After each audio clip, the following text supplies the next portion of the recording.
Hola, en este video conoceremos a James Hutton, un brillante científico escocés del siglo XVIII que cambió radicalmente los conceptos sobre el universo y la Tierra misma. Demostró con ingenio y pruebas tan sólidas como la roca misma de su región que el mundo es mucho más viejo de lo que se pensaba en ese tiempo y abrió todo un nuevo campo de estudio, la geología. Hablemos sobre Escocia y su paisaje. Escocia es la región norte de la isla de Gran Bretaña. Es un paisaje montañoso, frío y mayormente agreste. De hecho, ahí se encuentra la mayor montaña de la isla, el Ben Nevis, con 1345 metros sobre el nivel del mar. El paisaje es también muy antiguo. Ahora sabemos que los depósitos de isorogenia son de hace unos 450 millones de años, y su forma se ha erosionado durante todo este tiempo, especialmente durante la era glacial. En muchos lugares se encuentran depósitos de rocas volcánicas en interacción con sedimentarias mucho más antiguas. Esto fue de fundamental importancia para las teorías de Hutton. La erosión y la presencia de depósitos y capas de roca sin duda le generaron curiosidad y le inspiraron sobre el tema.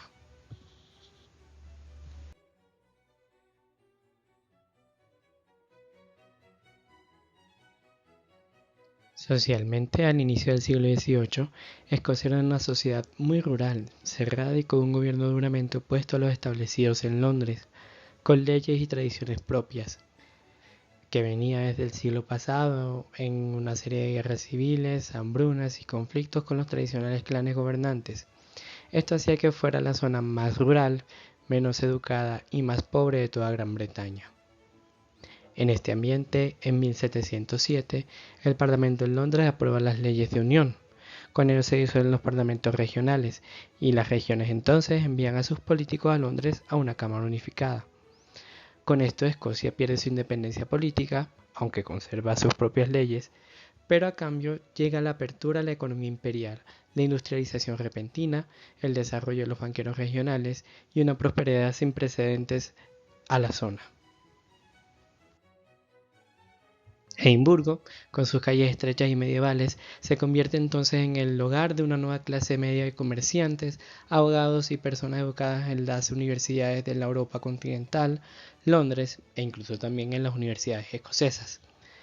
Estas personas empiezan a compartir y generar ideas, a reunirse en los pubs a debatir, a formar clubes intelectuales. Es un cambio social fundamental en esta región tan tradicional y hasta anticuada. El mundo llega con ideas nuevas y Escocia responde. Es el inicio de la Ilustración escocesa. La Ilustración escocesa es un movimiento intelectual, científico y educativo con raíces en los profundos cambios sociales mencionados anteriormente. Se desarrolla desde principios del siglo XVIII hasta el final del siglo. En este periodo, Edimburgo, la Atenas del Norte como fue llamada, fue el hogar de los intelectuales e inventores más brillantes de la época. Estas personas se educaron en principio en Londres y la Europa continental, por lo que trajeron principalmente las ideas de los intelectuales franceses. Eso no significa que se hayan limitado a ellas, las adaptaron a sus propios contextos y consideraron que el empirismo y el razonamiento inductivo eran fundamentales en la generación de nuevo conocimiento. La mayor parte de estas mentes pertenecían a la nueva clase media que apareció con el repentino desarrollo económico y fueron parte de la búsqueda de su propio desarrollo intelectual.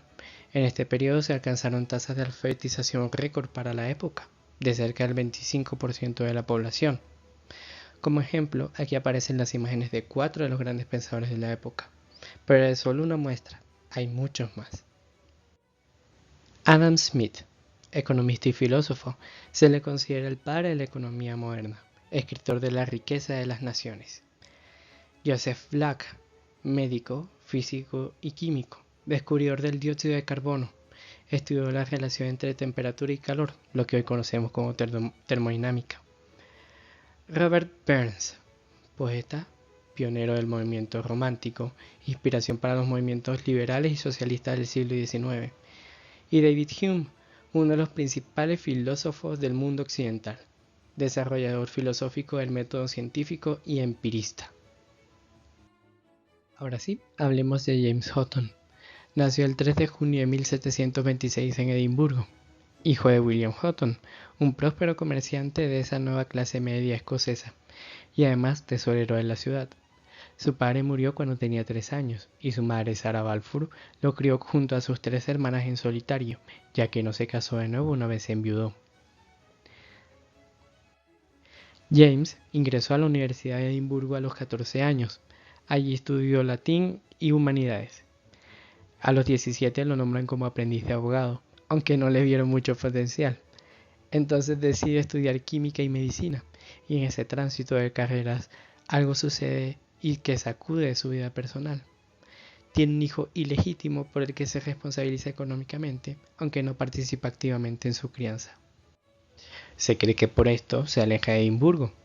Entonces estudia en París, obtiene el título de medicina de la Universidad de Leiden en Holanda, después trabaja como médico en Londres, pero esto tampoco le gusta y después de unos años decide volver a Escocia.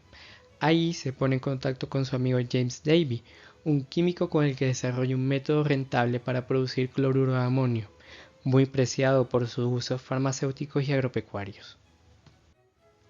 Esto le produce suficientes beneficios económicos como para retirarse a vivir como agricultor a una finca de su familia en el sur de Escocia. Y ahí es donde empieza a desarrollar sus ideas sobre la geología que lo harían tan célebre. Pero antes de seguir con las ideas de nuestro protagonista, es bueno que sepamos lo que se pensaba en la época de Houghton sobre la Tierra. El libro de referencia en este tema y como muchos otros era la Biblia. La Tierra había sido creada por Dios, como se describe en el Génesis, y desde ese momento había iniciado un proceso de constante degradación y erosión, como lo muestra la cronología creada por el arzobispo James Ussher en el siglo XVII. Ussher dividió la historia relatada en la Biblia en 3 eras, y las usó para el cálculo de la edad de la Tierra. La era temprana, de la creación a Salomón; la primera era de los reyes, de Salomón a la destrucción del templo de Jerusalén; y la segunda era de los reyes, desde Esdras y Nehemías al nacimiento de Jesús. Así entonces, la Tierra fue creada el 23 de octubre del 4004 a.C. Aunque en el presente sean claros los errores de Ussher, no puede decirse que su hipótesis se lanzara de una manera frívola o no se lanzara de una manera seria. Un método de recolección de información que requiere un esfuerzo intelectual. Incluso grandes mentes científicas contemporáneas al arzobispo como Newton consideraron correctas sus interpretaciones y se siguieron teniendo en cuenta, aunque cada vez con menos frecuencia, hasta el siglo XIX. Entonces, como agricultor en esa pequeña granja, Houghton debía excavar cauces para que el agua drenara. Ese drenaje erosionaba constantemente su suelo. Eso le preocupó. ¿Acaso un Dios perfecto habría creado un mundo que simplemente se desgastara hasta quedar convertido en un erial? Debía haber otra respuesta. Como observador de la naturaleza que también era, notó entonces que muchas de las rocas que le rodeaban estaban formadas de muchas capas e incluso conchas marinas. Se preguntó entonces si quizá ese era uno de los métodos de generación de tierra en el mundo. A través de los años, los sedimentos de los ríos arrastrados por la erosión se acumulaban en el mar, capa tras capa, y por su propio peso acumulado se comprimían y endurecían para formar rocas. Era un muy buen comienzo, pero faltaba mucho más. No todas las rocas que observaba parecían formadas por sedimentos. Ahí es donde juega uno de sus principales amigos, James Watt, famoso por sus invenciones para las locomotoras y máquinas de vapor que impulsaron la revolución industrial. En sus contactos con él en los pubs y en el Oyster Club que formaron entre Adam Smith, Watt y Houghton, empezó a preguntarse si la misma Tierra no tendría un motor interno a alta temperatura en su interior, y es que hiciera que se renovara su superficie. En ese momento, el vulcanismo se consideraba como fenómenos aislados y frutos del castigo de Dios sobre los pecadores. Con estos dos mecanismos, Houghton formó una brillante teoría. La Tierra tenía un ciclo eterno y continuo de destrucción y regeneración. La roca fundida de su interior salía al exterior y se solidificaba. Las condiciones ambientales erosionaban constantemente esas rocas y el suelo. Este arrastre se depositaba en el mar, donde formaban nuevas rocas, capa tras capa, a lo largo de cantidades de tiempo inimaginables para la época. Sus amigos le invitaron a proponer esto ante la Academia de Ciencias de Edimburgo, y así lo hizo en 1785, pero no le fue nada bien. Recordemos que el empirismo era una de las corrientes predominantes en la Ilustración y la comunidad científica escocesa de esa época. Las extraordinarias afirmaciones de Houghton debían estar acompañadas de pruebas igualmente extraordinarias, y no contaba con ellas. Se le acusó de ateo, al ir en contra de toda la doctrina religiosa que predominaba en el momento. El granito fue el principal de los problemas de la teoría de Houghton. En ese momento se consideraba que el granito era la base con la que Dios había construido el mundo, por tanto era inmutable, y la roca base y más dura y la más antigua de todo el mundo. Pero Houghton acertadamente proponía que en realidad era una roca joven que había estado fundida en algún momento, ya que era producto de una erupción volcánica.